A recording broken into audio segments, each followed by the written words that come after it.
Natural beauty of north Bengal YouTube চ্যানেলের পক্ষ থেকে আরও একবার স্বাগত জানাচ্ছি। আজকে আমরা যাত্রা করেছি ঢাকা এলিভেটেড এক্সপ্রেসওয়ে গাজীপুর অংশে উঠতেই প্রথমে শুরুতে হাতের বামে যে অংশটি পড়ল সেটি হচ্ছে বিশ্ব ইজতেমা ময়দান। প্রতি বছর সাধারণত বর্ষির যে কোনো বড় সমাবেশ, বিশেষভাবে তাবলিগ জামাতের বার্ষিক সমাবেশ বাংলাদেশের টঙ্গীর তুরাগ নদীর তীরে অনুষ্ঠিত হয়ে থাকে। তাবলিগ জামাতের এই সমাবেশটি বিশ্বের সর্ববৃহৎ এবং এতে অংশগ্রহণ করেন বিশ্বের বিভিন্ন প্রান্ত থেকে ধর্মপ্রাণ মুসলমানরা। সাধারণত প্রতি বছর শীতকালে এই সমাবেশের আয়োজন করা হয়ে থাকে। জানুয়ারি বা ফেব্রুয়ারি মাসকে সাধারণত ধর্মপ্রাণ মুসলমানরা বেছে নিয়ে থাকেন। যাই হোক, আমরা এলিভেটেড এক্সপ্রেসওয়ে ঠিক ওপরে রয়েছি এবং এগিয়ে যাচ্ছিলাম।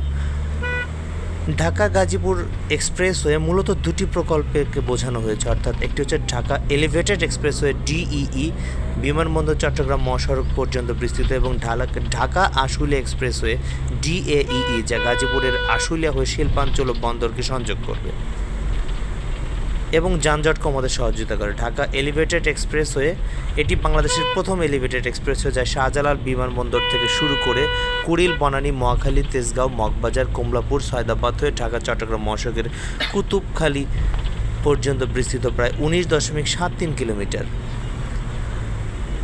অপরদিকে ঢাকা আশুলিয়া এক্সপ্রেসওয়ে ডিএইই এটি আরেকটি বড় প্রকল্প, যা ঢাকা ইপিজেডে উত্তরবঙ্গের সাথে চট্টগ্রাম বন্দরের সংযোগ সহজ করবে, ঢাকার যানজট নিরসনে সহযোগিতা করবে। এর কাজ চলছে। এটি একটি